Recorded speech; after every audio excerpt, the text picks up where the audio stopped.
What's good, YouTube? It's Stud HD coming to you guys with a brand new video, and today in this video I have a coin making method for you. Now, there are not many coin making methods in Madden right now, but there are three, and two of them are well known. One of them is not so much, which is actually the coin making method that I will be making tomorrow. It's going to be very beneficial for people long term, so definitely check out that video tomorrow. But before we get into this coin making method, if you guys are new to the channel, make sure to subscribe, put on post notifications. But besides that, let's go ahead and get into the sets themselves. Now, this is the theme builder coin making method. It is kind of well known at the moment, but the reason I'm making this video is because, for one, this is 6 hours before the actual official launch if you are in America for Madden 22. Obviously, the Dynasty Edition and the MVP Edition, you've already been able to play Madden, same with the EA Access. If we go on the Team Affinity and go to the Team Builder sets, these sets are very profitable. Now, let me just show you guys one for example. All you need is 3 80 to 82 overall players and 3 75 to 79 overall players. Now, these are very simple to get. Depending on the day, there is some competition, and if you guys actually have opened a bunch of packs, say you are a money spender or just haven't really cleaned out your item binder, this is going to be a perfect method for that, and also to build coins if you're no money spent. Now, these team builders will sell for roughly 44,000 coins. Now, I am on PlayStation. I know the market's a little bit different on Xbox, but of course you can plan accordingly to the console you play on. But if we go to my auctions, I could actually show you the cards I have sold. Currently, Juwan Taylor's just not selling at the moment, but he definitely will in the next couple minutes, most likely. If we go to newest, I can show you that I have had cards sell. The Kevin Beachum, the Ty Sambrailo, and the Gabe Jackson, as well as Deebo Samuel and another Deebo Samuel and a Landon Collins. These have all sold for over 40,000 coins each, and that's kind of the reason why I'm bringing you this method, because the goal here is to make sure that you make these sets for only around 30,000 or less. If you guys go to the auction house, just to show proof that these cards do in fact sell, if you go to the program and you go over to the team builders, the best ones to do are actually the linemen.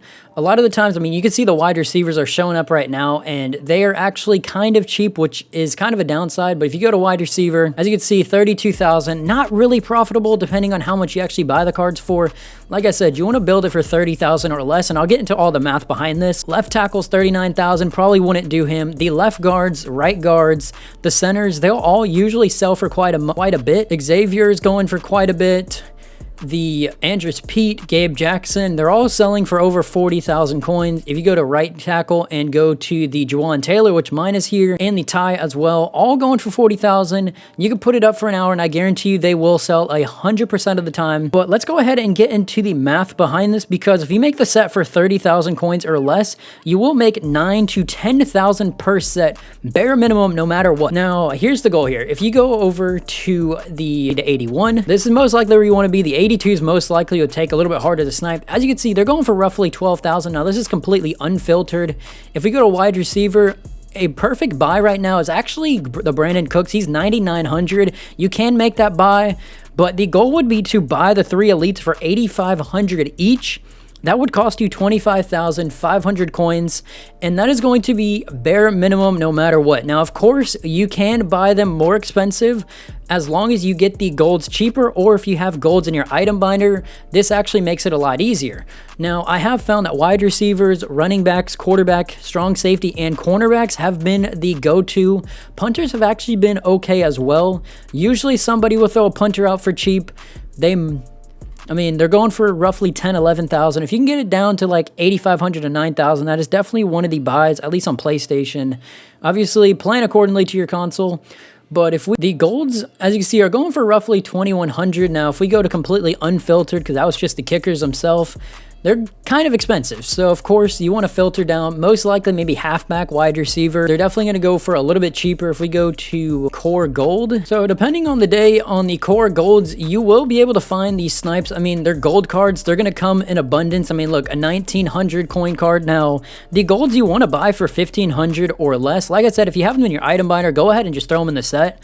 But if you are going to buy them, 1,500 coins or less for the 375 to 79 overall players, mainly because that'll be 4,500 coins, and if you bought the 3 elites for 8,500 or less, that'll cost you roughly 30,000 on the dot. And if you sell the cards for roughly 43,000, that is a 4,300 coin minus off of that due to the 10% tax, and that'll bring your card to roughly 39,000 coins. And like I said, a lot of the cards on the auction, the team builders will in fact sell. One more thing about this method, I will say, this method kind of depends on your time, and it also depends on your patience to buy cards.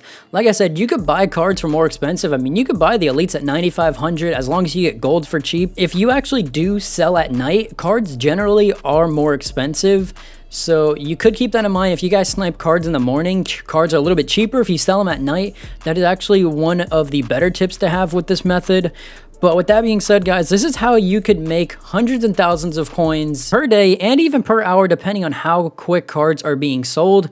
I mean, we are having Legend Saturday this Saturday, obviously, so we will be having Legend cards. There will be Legend bundles. Not too sure how the packs are going to be looking, but they're probably going to be juiced. A lot of golds will be thrown up, and a lot of elites will be thrown up. Now, it might bring the auction house down a little bit, but if the team builders are still going for roughly 40 to 43,000 coins, you should definitely hop on top of this method. But with that being said, guys, make sure to like, subscribe, put on post notifications so you guys don't miss another video. I will have another coin making method tomorrow, so be on the lookout for that. You definitely do not want to miss that one. It's a method that not many people, if anybody, has even talked about yet, and it is very useful information that I've actually used for myself to gain over 500,000 coins. But with that being said, guys, have a great rest of your day. I'm out. Peace.